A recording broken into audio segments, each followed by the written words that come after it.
is 10. Landing a man on the moon and 8, returning him 7, safely to the 6. Earth. Main engine start. Right away, Houston.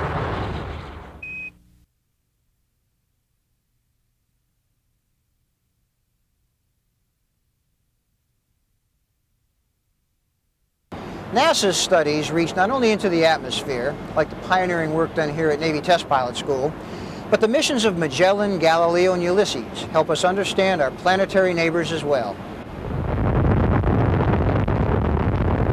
In recent years, NASA's shuttle fleet has launched a trio of spacecraft beginning a second phase of robotic exploration of our solar system.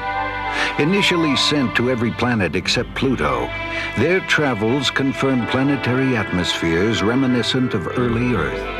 Evidence of water, active volcanoes, planetary rings, and even giant storms were discovered. The new phase of exploration provides even more in-depth studies. In October 1990, the Ulysses spacecraft began a 5-year journey. It was built by the European Space Agency to learn more about the Sun. Jupiter is the ultimate destination for NASA's Galileo spacecraft, launched in October 1989. After reaching the giant gaseous planet in late 1995, Galileo will deploy a tiny probe to penetrate the atmosphere and radio back data. At the same time, the main orbiter will use its complement of 12 experiments to study Jupiter's 16 moons, its atmosphere, radiation, and magnetic fields. Traveling to Jupiter requires a series of gravity assists, giving the spacecraft a push by visiting Venus once, then Earth twice before making the final leg to Jupiter. This is what Galileo saw when it recently came within 600 miles of Earth on its first pass. Hundreds of images were combined over a 25-hour period to give a view never seen before of the whole Earth in motion. Images of the moon were also taken, which include rare glimpses of its far side. Earth's sister planet Venus is similar in size, density, and position in the solar system, but very different in geology and climate, making it an important candidate for study.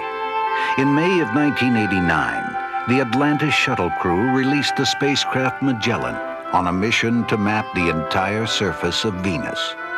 The elegant yet simple mapper carries one instrument, a high-resolution radar that sees through the planet's thick, cloud-choked atmosphere.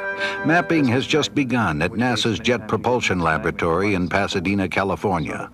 Investigators like Dr. Jim Head, a geologist at Brown University, are already seeing features that set this planet apart from all others. The detail of the Magellan images and their crispness is so incredibly, these are just like pieces of art. You know, we sit and we look at these almost in awe.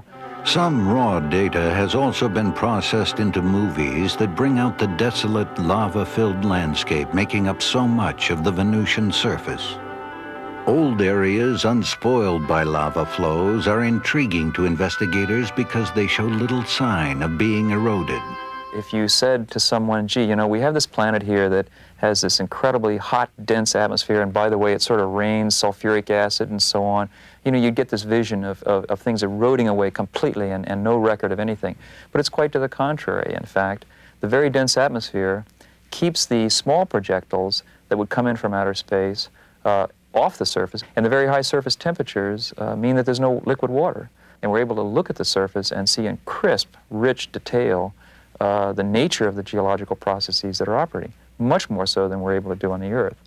In the coming years, as the United States and its international partners continue planetary exploration, the spacecraft Ulysses, Galileo, and Magellan will play key roles, ultimately leading to a better understanding of our home planet.